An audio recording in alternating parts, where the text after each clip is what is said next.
Hello, beautiful souls. How are you today? So, I want to talk to you today about paranormal activity. Yes, because a couple of nights ago, I was experiencing, or the start of experiencing, an out of body or astral projection. I'm not sure exactly what you call it, but what it felt like, and it's not the first time it's happened to me.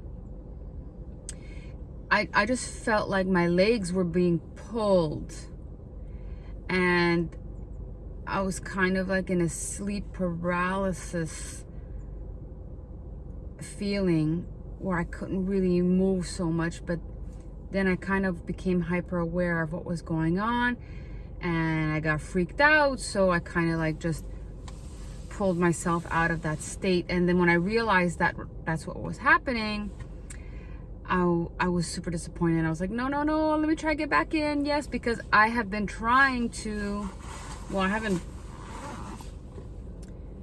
been really paying too much attention to it, but I've been telling myself for a long time that next time it happens, I'm open. I want to see what happens. I want to see, I'm not afraid anymore. I want to know where I go, what's going on.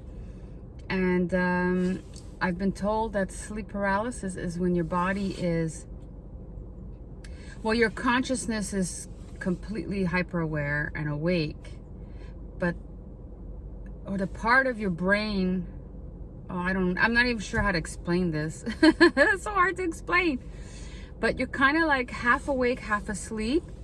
And I think the part of your brain that tells you, hey, you're here in your physical body is not awake yet. So you're kind of either coming back into your physical body, because when you sleep, apparently we, travel, and we don't always remember this.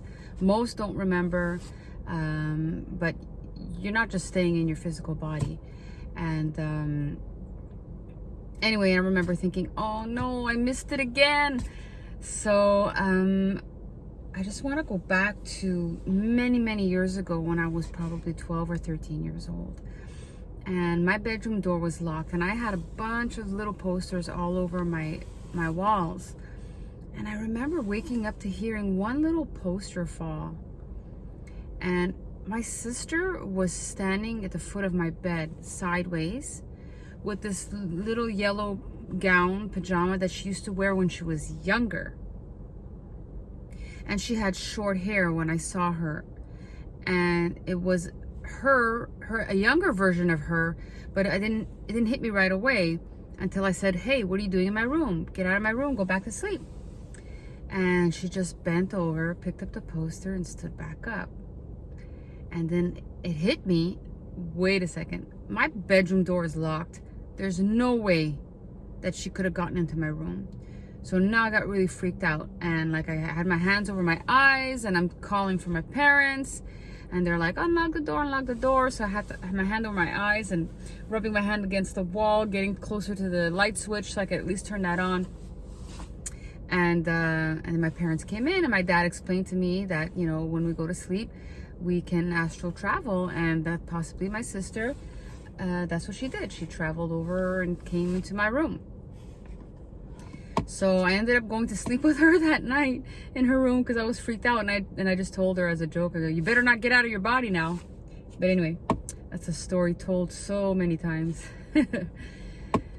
So anyway, that was like real. I mean, I wasn't dreaming. That was real. So anyway, that's one experience. Another experience I had maybe when I was 15 maybe or so. I was babysitting my cousins a couple of houses down from my house, and I sent them off to summer camp, and I went to sleep in my aunt's bed, and I fell asleep so quick, and I was so deep, and I heard like footsteps, but I wasn't sleep paralysis. So you cannot move, but you hear something that's happening. But for the life of you, you cannot move your physical body. And I was fighting and fighting and trying to break free. And then finally, I broke out of that state, because you're like in another level of consciousness. And, you know, I turn over, hello, hello, you know, I don't hear anything. And I roll over and, you know, I says, okay, I'm going back to sleep. I close my eyes and vroom, deep sleep paralysis again. This time, I feel like someone's in the bed next to me moving around. And then I hear, who's there? And I'm in sleep paralysis, freaking out, trying to break free again. And it takes me a while, and then finally I break out of that hypnotic state and hit that side of the bed where there was nobody. And I just ran home 2 houses down. I called my dad at work, told him what happened. He said, you didn't ask who that was? And I was like, no, I was freaked out of my mind. So anyway, things like that I had when I was younger always frightened me. So I would sleep with the light on for a long time. And I would cover my head for many years, until a few years ago when I started to discover and wake up to the reality that we are more than just our physical bodies, that there are other realms that we are connected to, that we are spirit, we are souls in these physical bodies. This physical body is inside of our soul, and there's so much more that we don't know about. And it's not always like, I was always afraid because I watched very scary movies when I was very young.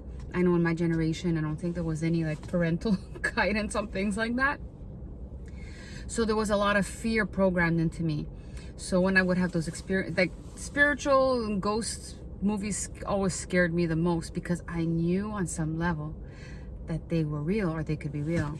So I was always afraid of those things. But now I understand that there's more. Like, I know I have, you know, a spirit family around me.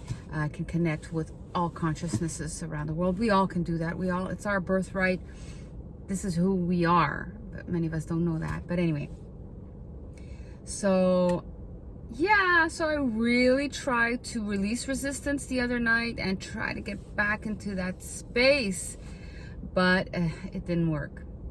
So I'm hoping that I will be able to talk about another time when it does happen, because it will happen. It's happened many times before, by the way. Anyway, I just wanted to share some of that.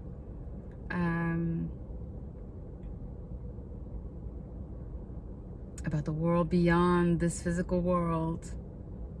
So much we don't see. Between the veil. A world behind the world. My mentor calls it the Harry Potter world. Anyway, I'm gonna end it there.